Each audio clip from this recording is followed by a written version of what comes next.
My parents built my brother a throne from my bones. I don't really know how to start this. Sometimes I wonder if anyone would even believe me, because from the outside we looked like the picture-perfect family.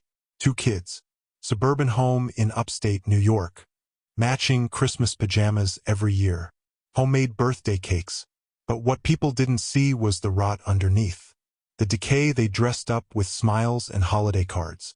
The way my parents made a crown for my brother Nathan, and built it from pieces of me. Nathan is 2 years older than me. He was a complicated birth. Umbilical cord wrapped twice around his neck, barely breathing. Spent the first 2 days in NICU. My mom tells that story like it's scripture. God gave him back to us. He's special. That one sentence became our family's doctrine. Nathan was the miracle child. I was the footnote. I was born on a snowstorm night 2 years later, in the back seat of my dad's Toyota. That story was told with a laugh, never reverence. You just had to be difficult from the beginning, my mom would say, smirking over her wine glass at dinner parties. It always stung, even though I never let it show. From the time we could walk, the difference in how we were treated was stark. Nathan threw tantrums? He's spirited. I cried quietly in my room. Stop sulking. You're ungrateful. When he drew on the walls with markers, it was creativity. When I forgot to bring a permission slip home, it was irresponsibility. My parents were always ready to cover for him, to shape the narrative so he was never wrong, never at fault. And me? I was the fixer, the shadow, the scapegoat. By the time I was 10, I was basically helping raise him. He'd refuse to do his homework. I was told to help. He'd scream at our mom and break a dish. I was told to clean it. My mom would say, "You know he has a temper, sweetie. Be the bigger person." I was 10. I didn't know how to be anything but small and invisible. School was my escape. I loved it. I lived for books and structure and the feeling of accomplishment. I won spelling bees, led science fairs, got skipped ahead in math. Nobody came to the award nights. My mom said, "We can't make it. Nathan has baseball." Every time. Meanwhile, he was failing English and still got taken out for ice cream. But it was at 13 that I realized just how replaceable I was in their eyes. Nathan was having a hard time in school and started lashing out more. He kicked in my bedroom door once because I locked it to study. He screamed at me for hours for being a snitch when I told my parents he stole a kid's wallet. They grounded me, said I was trying to make things worse. And then, one night, he threw a basketball at my head during a fight. It split my eyebrow open. I had to get stitches. I told the ER nurse it was an accident. My mom sat beside me and whispered, "Don't make a scene. Your brother didn't mean it." The scar is still there. It never stopped. At 15, I got my first job at a local bookstore. Saved every dollar for college. Nathan got a car for his 17th birthday after crashing his bike into a parked van because he was texting. My dad laughed, said, "Boys crash. Let him learn." When I turned 17 and started getting college acceptances, I thought maybe this would be the moment. Maybe they'd be proud. I got into 10 schools, 2 of them Ivy League. They didn't even look up from the dinner table. My mom just said, "That's great. Can you make sure Nathan's FAFSA is done? He doesn't get how that stuff works." That night, I cried in the laundry room. The one place no one ever bothered me. I picked a university 2,000 miles away. Full ride. I packed alone. My mom gave me a half-hearted hug. My dad told me to not get weird ideas about being better than us. Nathan didn't say anything. He was too busy playing Call of Duty in the living room they'd converted into his personal gaming space, using the desk I bought with my own money for high school. While I was building a life alone, Nathan dropped out of community college, got a DUI, and decided he was going to be a rapper. They funded his music career with the money I suspect they got by refinancing the house. My mom would still call me to complain, "Nathan's just lost. If only you were closer to support him. You know he looks up to you." As if I hadn't been his emotional punching bag for over a decade. And then came the straw that broke me. I was 25, living in Denver, in a tiny but peaceful apartment with a cat and a job that didn't make me hate myself. I came home from work one Friday and found them, My parents and Nathan, standing in the hallway of my building. No warning, no heads up, just there. They said Nathan had hit rock bottom and needed a fresh start. My mom was crying. My dad was stern. Nathan was silent, arms crossed, looking down at his shoes like a sulking 5-year-old. They wanted him to move in with me. I laughed, out loud, and then I said no. My dad's face turned to stone. "You've always been such a cold little brat," he said. "You think because you got a job and some degrees that you're better than us?" Nathan finally looked at me and muttered, "Figures." I told them to leave or I'd call building security. They left, but not before my mother looked back and said, "When something happens to your brother, it'll be on you." 2 weeks later, I got an email. It was a list of everything I owed them. $400 for braces, $200 for school clothes, $70 for a family trip I never even wanted to go on. At the end, my mom wrote, "We invested in you. You turned your back. I hope your success is worth it." I didn't respond. I blocked their numbers, changed my email, moved again. It's been 3 years now. 3 years of therapy. 3 years of learning to breathe without guilt. 3 years of unlearning the idea that love has to hurt. My brother still lives at home, still between careers. I heard from someone back home that he tells people I'm a narcissist, that I abandoned the family. Maybe that's true in their eyes. Maybe I am the villain in their story. But I'm finally the hero in mine. And if you're reading this, if your family made you the problem so they wouldn't have to face their own, please know this: you are not hard to love. You were just born into a house where love came with terms and conditions. You don't have to go back. You don't have to fix them. You only have to save yourself. I did, and I'm never looking back. Update 1. They found me again, and this time it wasn't just letters. It's been almost a year since I wrote the original post, and I truly believed I was in the clear.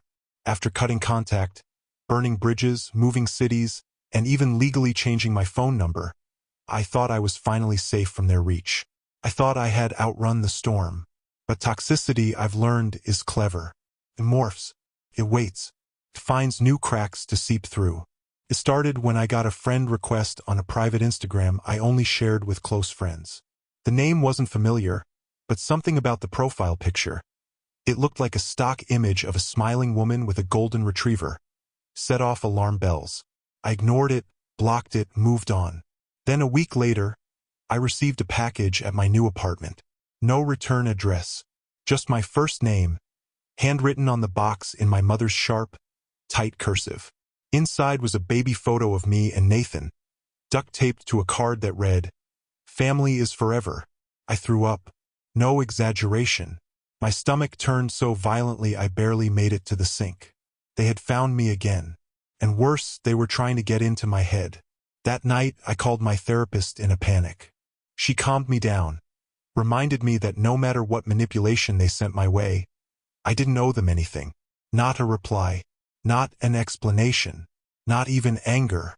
But she also recommended something I hadn't seriously considered until then: filing a restraining order. Not because I thought they'd hurt me physically, though with Nathan I honestly didn't know, but because it would set a boundary they couldn't legally ignore. While I mulled over that decision, something else happened that sent my world tilting again.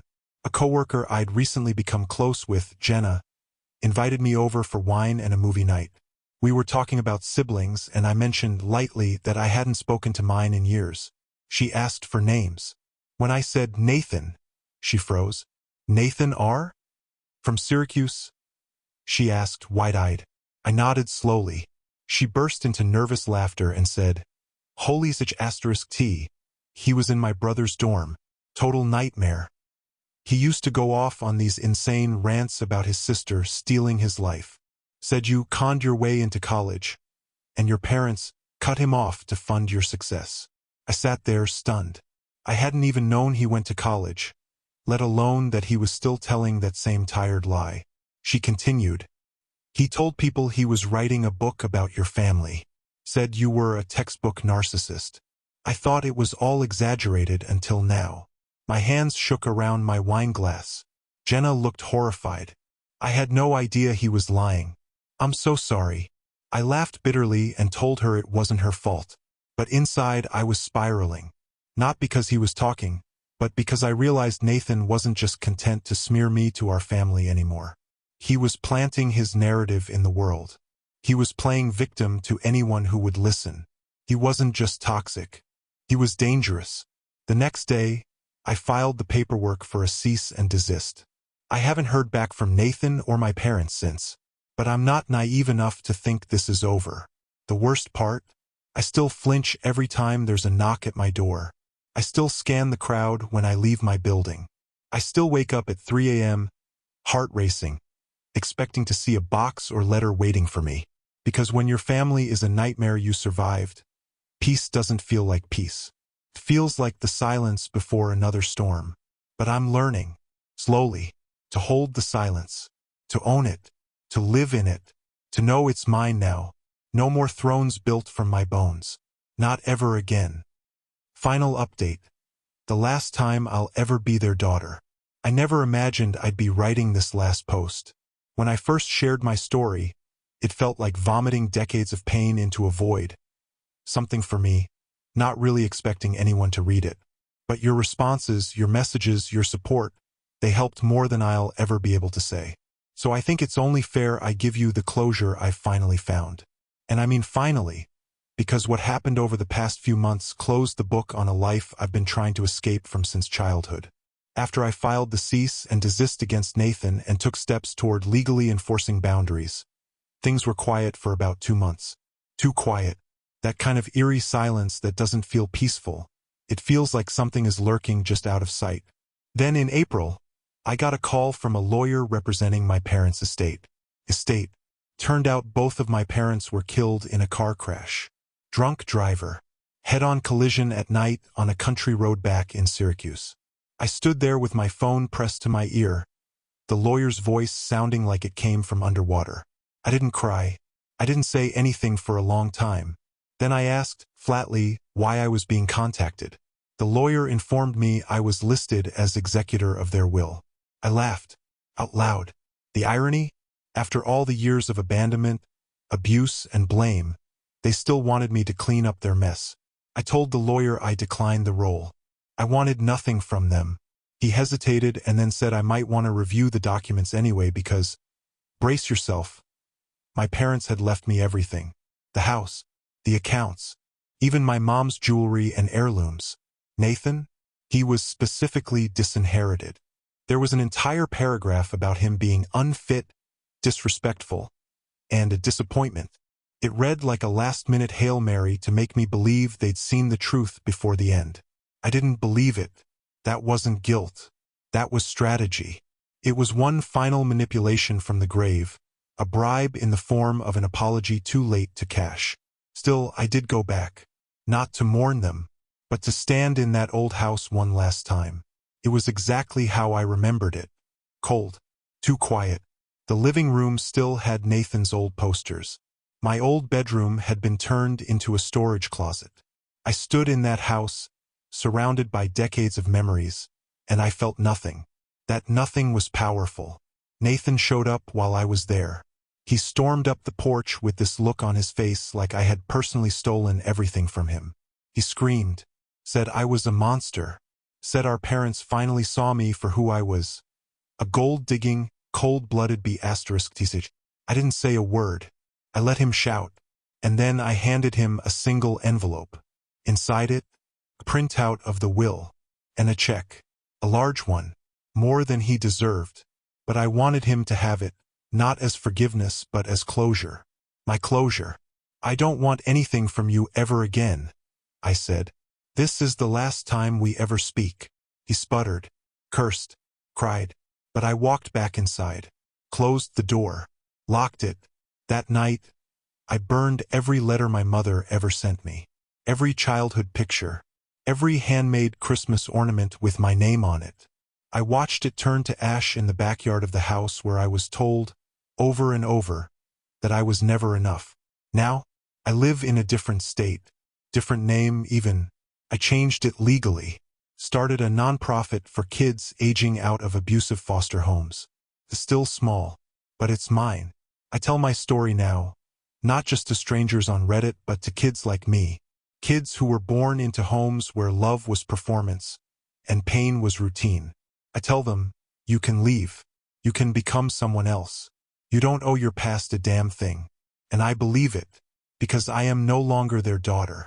I'm mine now, entirely, finally, and forever. Thank you for stepping into another tale with me.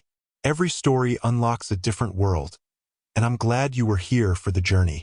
If you enjoyed the story, don't forget to like, share, and subscribe to my stories Unchained, where every ending is just the beginning of another adventure.